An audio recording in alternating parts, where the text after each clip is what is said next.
According to GE's public records, their CEO to worker pay ratio in 2020 was 1,357 to 1. Which side are you on? Which side are you on?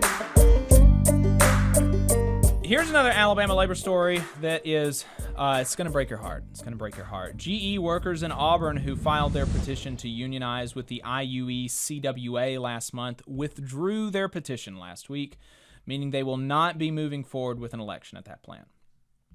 AL.com says it's the second time in 5 years that workers have withdrawn a union petition at the Auburn facility. This comes after 2 workers were fired, at least 2, minimum 2 workers were fired for their union support, one of whom was pregnant. They filed unfair labor practice charges with the NLRB for illegal retaliation. They have to rely on federal protections because, like I said, Alabama does not have any protections like that. They don't have any protections for pregnant workers. Democrat State Representative Neil Rafferty attempted to get a Pregnant Workers Fairness Act passed last year, and it was shot down by the Republican committee, who ostensibly care about women and pregnant people and fetuses. But like Adam said, they care about bosses more. This withdrawal of the petition also comes after the mayors of Auburn and Opelika wrote an op-ed in a local paper opposing the unionization effort with some of the most tired nonsense tropes about unions. And it's so bad that I wanted to share some of it with you. In their joint letter, they say that they reckon workers are not often unionized today because they, quote, realize that companies they work for pay fairly and treat their employees with respect. Oh, that's so cute. Oh man. That is pretty wild. Remember earlier we spoke about CEO to worker pay ratios. According to GE's public records, GE is the company that these workers were trying to unionize at, their CEO to worker pay ratio in 2020 was 1,357 to 1. Efficiency. Yeah. Remember also that they just fired a pregnant woman because of her opinion. At this GE plant in Auburn, they fired a pregnant woman because of her opinion, because she supported unionization. Where are the free speech warriors? Where are the defenders of parents? Where are the defenders of mothers? They're nowhere to be found here because of course it's all theater. It's all theater, and it's all theater in service of the boss. Of course, workers are not paid fairly. We're barely scraping by while our betters, who, let's remember, barely even take the time to be in the same room, hell, even the same state as us. We're barely scraping by while our betters make out like bandits off of the value that we create. Of course, most workers aren't treated with respect. They're treated like a number, at best. And they preface all of this with, I believe. I believe this is the case. I believe this to be the case.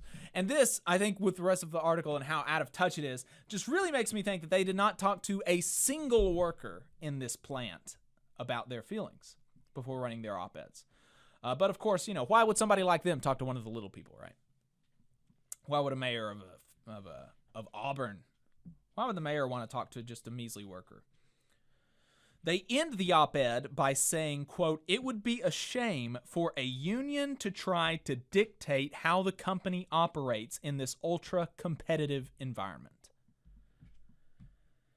And I want folks listening to understand that this statement is laced with contempt for you. This statement is laced with disgust for normal people. Because what are they saying here?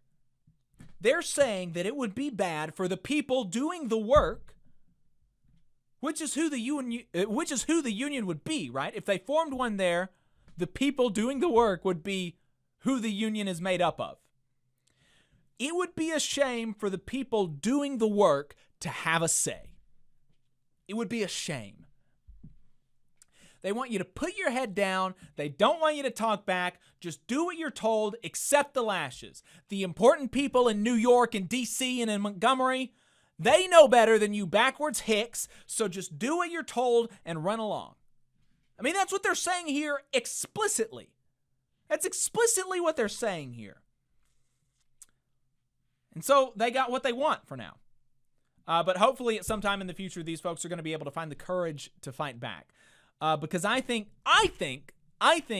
that they deserve a say.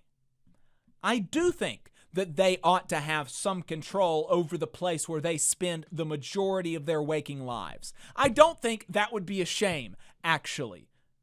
I don't actually think it would be a shame if people had some amount of say over where they spend the majority of their waking lives.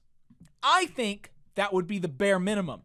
But fancy boys like Ron Anders and Gary Fuller, the mayors of Opelika and Auburn, Alabama, they think that would be a shame. And that's who they are. You just saw a clip from the Valley Labor Report. We are live every Saturday morning from 9:30 a.m. till 12:30 p.m. And we pride ourselves on keeping all of our content free to everybody so that we can talk to as many working folks as possible. If you support the work that we're doing, you think that it's important, you think that it's good, then consider making a monthly contribution to the project, and you can do that on our website, tvlr.fm.